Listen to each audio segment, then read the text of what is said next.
Hello and welcome. My name is Chef Alex. I'm the resident chef here at My Friend's House Inc., where I demonstrate recipes to utilize the groceries we give out every Wednesday with our grocery distribution program. Thank you for watching.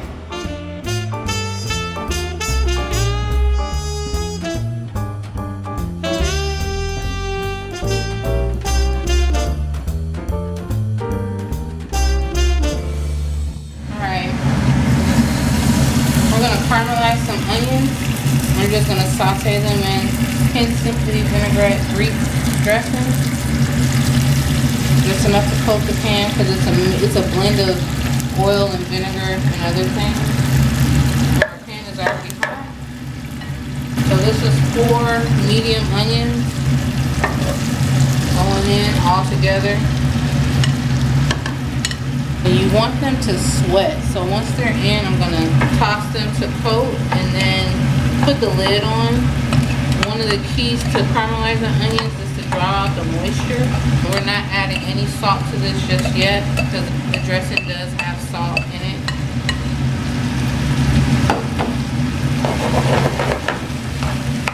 You just want to toss the coat. You'll know it's coated because it'll glisten from the oil a little bit. And this is a non-stick pan, so you don't have to worry about it burning and sticking. So we're doing it over medium-high heat. And we're just going to put the lid on and let it sweat. And now this is the pan for our chicken. Just marinated chicken from our distribution, our few distribution yesterday. If you're in the store, you'll see this in the meat section. This is the meat you find a lot at the Latin markets as well. You know, it's for fajitas and things like that. So it's already seasoned, already marinated. We're just going to add it to the pan.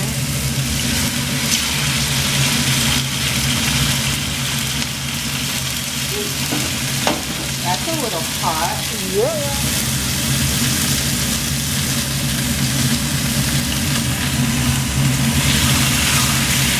I want it all in the pan. This will bring down the temperature. And I'm not sure what kind of pan this is, but this is all going to brown nicely. I want to make sure there's color. And we're going to cook it thoroughly before we cut it. We're going to chop it up for our sandwiches. Oh yeah, they're not done yet. So I just added the bell peppers to the pan with the chicken dripping. So a lot of the flavor is still in there. The chicken was fully seasoned and it's very delicious, so don't need to do much there. So we're just gonna let this cook and brown a little bit and draw out some of the moisture. And now here are our onions. You see how brown they are now? And they've cooked down a little more. Let them keep going because they're still not brown yet.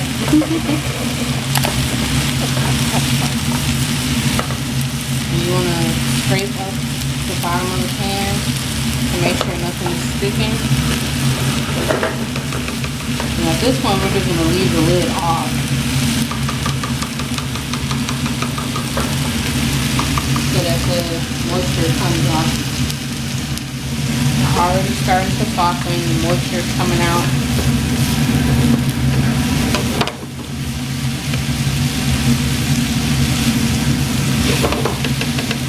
I'm just going to let that go until they become soft and brown slightly. Alright. So now we're chopping up our chicken for our sandwiches. It's perfectly cooked, got a little crusting on it. It's going to be so good. And there's some color from the marinade. There's some like annatto in there. That's why it's orange. But and after this is all chopped and the onions and the bell pepper are cooked, we're going to mix it together and melt our cheese and assemble the sandwiches.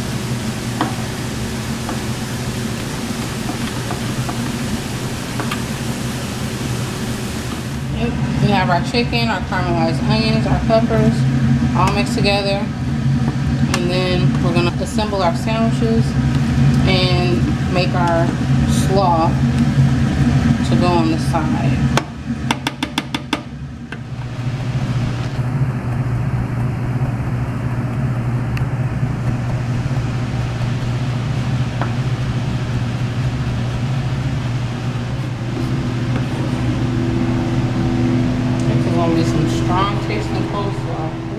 Okay, so we have coleslaw mix and a little bit of extra shredded cabbage. So all we're gonna do is add some mayonnaise, 2 heaping teaspoons, and then we have some minced capers,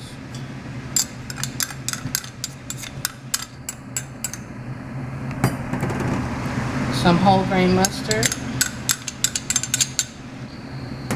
We're going to give this a mix quickly before we add our tomatoes. The tomato juice is going to help stretch the mayonnaise and the mustard a little bit.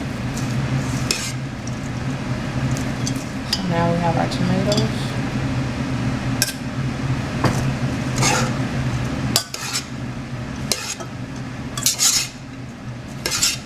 And you want to scoop from the bottom and pull out any pieces of the core.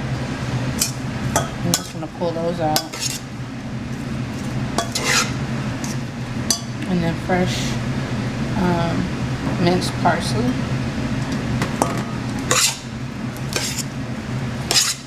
And at this point you could add a little salt and a little pepper just to taste, but I'm going to hold off because I do not want the salt to make our salad watery. So this is, I know, a different take on regular coleslaw that we normally eat. So we have capers, grainy mustard, and a little bit of mayonnaise. And it's perfectly coated, perfectly moist. We don't like dry coleslaw. So this is going to go back in the fridge until we're ready. I added some fresh minced garlic to the mix. So now we're just going to make 6 spots with 6 sandwiches.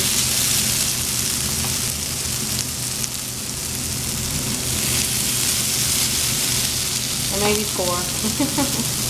So we want to make sure everything has enough space.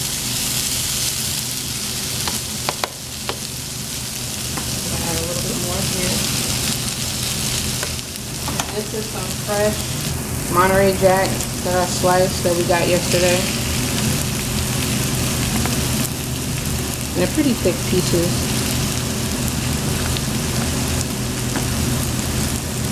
Just sit it on top. And let the heat do its magic.